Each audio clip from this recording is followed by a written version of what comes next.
Hey, howdy. I just thought I'd show a little bit of the side effects I'm having from the Back to Eden method.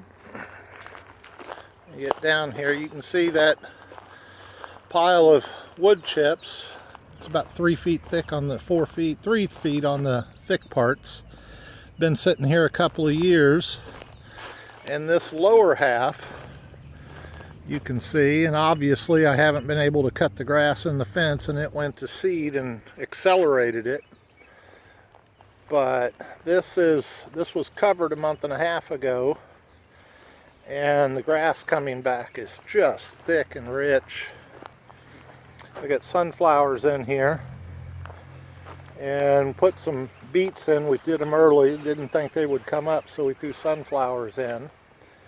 And eventually I'm going to take this fence out and extend the garden down another 100 feet, and then I can come in with the tarps.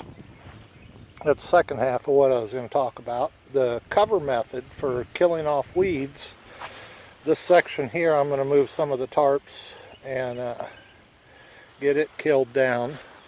But I'll move that fence, and then in the fall I will cover this whole lower section, and then might be a little easier to keep the grass seed down is what it is.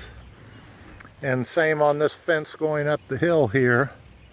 I'm going to move the fence out 1.5 feet. I'm going to put a 5-foot fence instead of 4 foot for the deer, and do some trellising on top of it, maybe run grapes all the way down it.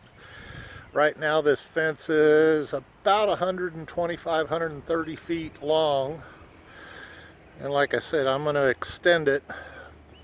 It's right at 100 feet down to those trees, so probably just under 100 feet down. And then I'll put cardboard under the fence, and then run wood chips about 6 inches outside the fence. And that should keep the weeds and anything from coming up in the fence. And but the other thing is a cover method.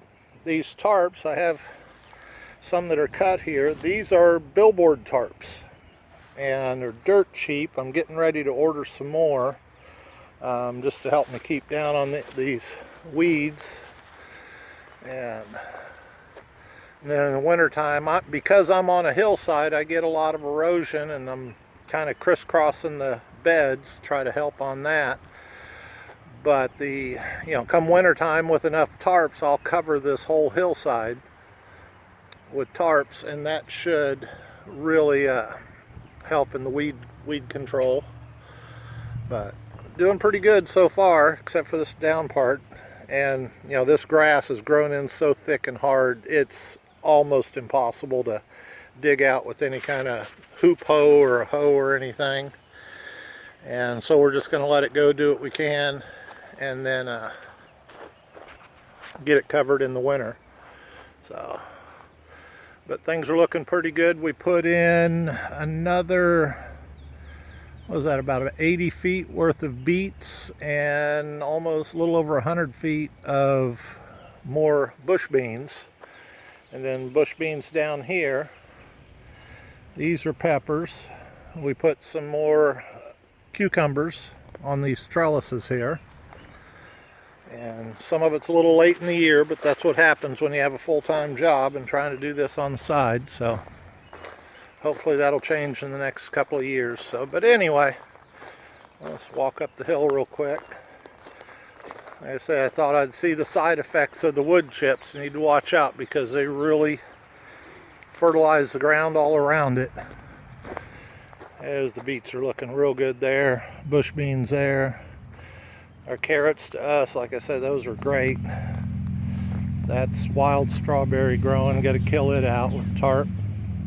There's some lettuce, I think that's butter crunch.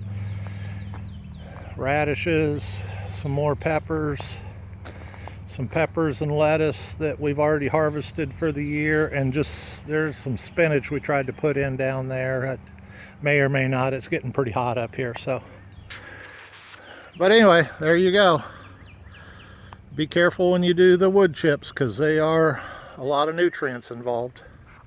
Take care.